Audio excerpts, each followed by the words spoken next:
So unfortunately right now the department is facing some staffing challenges. There's a number of reasons for this. One reason is the fact that some officers have opted to retire earlier than they probably normally would have.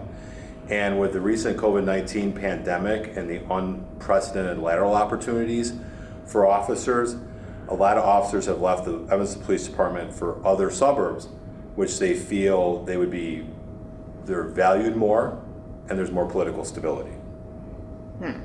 And the early retirements, is it kind of, we've certainly done this in Chicago where we kind of know a lot of the reasons, but why are early retirements? Just because they don't, is it kind of an attitude towards police, the community attitude towards police? So with regards to early retirements, the Evanston Police Department is subject to all the trends that are sweeping across the nation when it comes to law enforcement.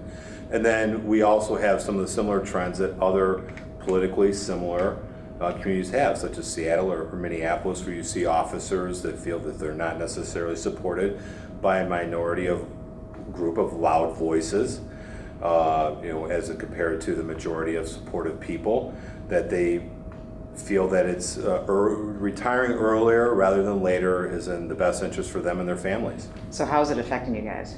It has had a negative effect on morale. Our present workforce is being taxed as it has never been before. It has had a negative effect on the health and morale of our personnel. Unfortunately,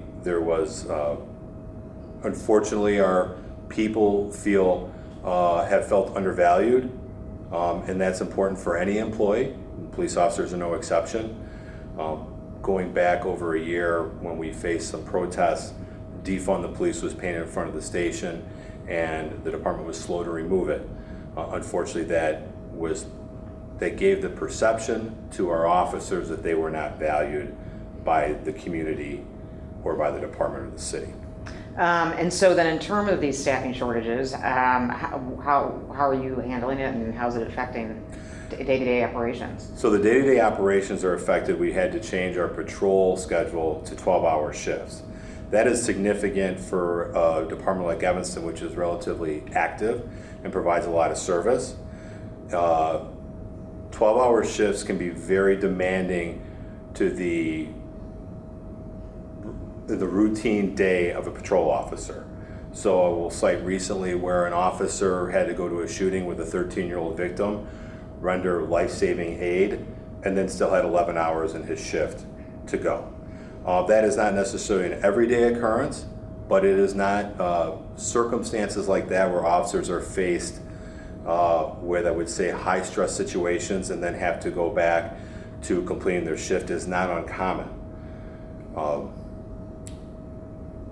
So with regards to trying to address our staffing issues, we have instituted a lateral program like many departments have. We've recently posted openings for new recruits. We are trying to recruit people and hire people to fill those vacancies. However, we face again those obstacles that a lot of departments do, and a lot of departments of a similar political climate, where right now political stability is very attractive to patrol officers and police officers, and if they don't see that stability, it can be a serious headwind in hiring police officers. You keep mentioning the political climate. So is this a mayor problem? No, I don't think it's a mayor problem. It's a totality, I think, of the circumstances problem.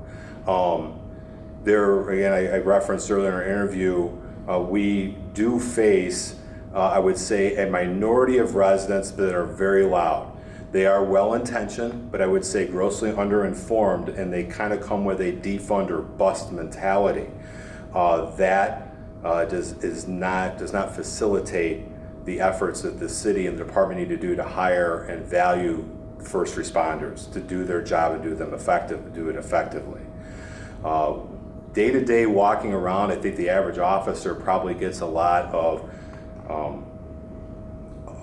support by the majority of Evanston residents, but it is the perceived lack of political support, whether it's by some community groups or individual residents, and just the kind of general what direction is the city going in, and the uncertainty that creates. That's an obstacle for us hiring people and keeping people.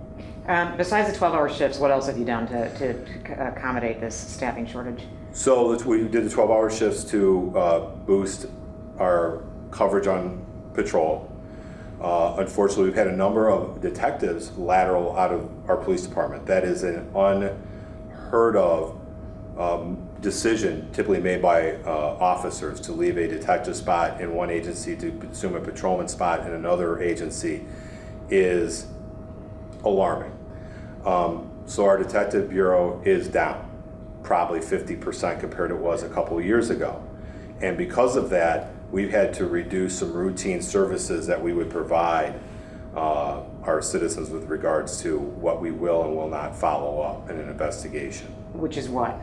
When solvability factors are low, or people are uncooperative, or people are unidentifiable, there's not a great monetary loss, we have to prioritize serious crimes of a felony nature, personal crimes, violent crimes.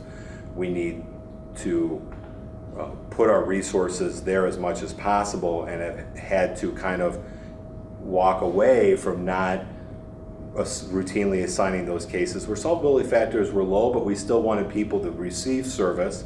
We wanted to make sure the case didn't have things that we initially didn't see as being beneficial to solving it. And we just, right now, we don't have the resources to routinely assign those cases. What other things, as a message to residents out there, that, if you call for service, you might want to think twice about calling for service on, or? Well, if somebody calls 911, we're coming. I think that what people have to understand is, in emergent situations, the Evanston Police is going to be there, and they're going to receive professional service. It is, I would say, some of the other services that we provide, unfortunately, such a casualty of the reduction of the community policing unit is they were responsible for a lot of public education and a lot of engagement. And unfortunately, that is something that's either going to be diminished or delayed. All those services can't be provided in the timely fashion they were before. Right now, the community policing unit unfortunately has to prioritize quality of life issues and crimes associated with downtown and the Main Street Business District, which are struggling with a homeless problem and what that brings, and also has to prioritize engagement with our Spanish-speaking population. That is very important. We have a diverse community. We try to serve all facets of it, but when you're dealing with English as a second language, or people that do not speak English, speak Spanish, we have to keep those lines of communication open to alleviate the concerns that are specific to that community. Overall, how do you characterize this whole shortage? Is this a crisis? Is this something that's, how do you characterize this? I would characterize it as a very significant challenge that could easily turn into a crisis. The fact that we've had to contract our CP unit to the degree, the community policing unit to the degree that we have, diminish those services, which are part of the DNA of this department and are expected by the community. Also, we've had to, our detective bureau is very taxed, handling some long-term violent crime investigations, and making sure that those are completed. And those are things that are not easily walked. Those are the things that we must do. And unfortunately put a lot of stress on the department and the detectives. And again, I want to revisit the day in and day out challenges faced by our patrol officers. It is a interesting community to police. It has traditionally, more often than not, been a great place to be a police officer. Unfortunately, in the recent past, and unfortunately in the recent future, we have a challenge to work through to restore that. And our patrol officers, our rank and file officers, are answering their calls and dealing with the community every day, are feeling a lot of that pressure, and it's negatively affecting them. Okay, very good. I did have something that we talked about. It's one thing for you to make some policy changes based on your staffing shortage, and whether or not you may be on the precipice of a crisis. But it's another thing to publicly come out and talk to us about it. Right. Why do you feel it's come to that level? And you can just talk to Sarah. I think it's come to that level because, like you said, we're past a significant challenge and we're on the cusp of a crisis. So that is something that the community needs to know. I think the department, the chief, feels that needs to be on record. This is a city, a community, a department that values transparency. That that the average citizen is accessible to officers and elected officials, and we need to say in no uncertain terms what the situation is. It does not benefit anybody, and it doesn't benefit the community member to, I would say, not necessarily pretend that it's not occurring, but not to make everybody aware of it. And going back to, there's a lot of, I think recently a publication said it's in the DNA of Evanston to be involved with the local politics and kind of tinker with things. There is a large portion of the city of Evanston and its residents that really value public safety, that really value the safety of their children and their families. And myself living in town, I speak to people, they tell me, they confide in me that that's something that's worrisome to them. And those individuals, those residents too, need to be informed, and if they need to become engaged and make their concerns known, they need to take this opportunity as well. All right, very good. I did have one other thing. It's not necessarily, doesn't need to be on camera, but I'll just ask, just because what you may respond with might be interesting to the viewers. The case of the situation of the officer that responded to the 13-year-old was shot and he had to administer life-saving efforts. In the past, without the staffing shortage, depending on the situation, would that officer be allowed to end his shift early because of the situation? So is it different now because of the shortage? I think that there's a couple things there. One, that's a possibility depending on the officer and what we pick up on. Depending on the officer and what we see in that crisis, they may be allowed to leave early or so on and so forth. But with the staffing crisis and less people to deal with these issues, our officers that are here are dealing with them more often. One of the officers also providing life-saving measures. That 13-year-old was on a shooting 10 months ago where he was providing life-saving measures to another young person in the community that suffered a critical gunshot wound and is now struggling with the long-term effects of that.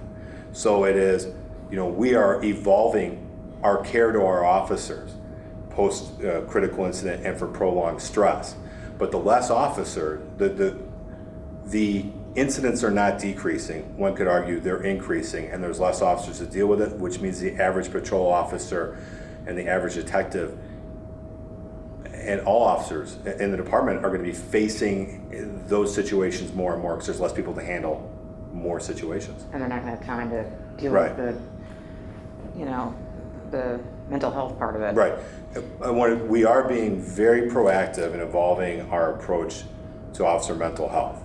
Part of that is because of the Safety Act. Part of that is something that I think that we had to face as an organization.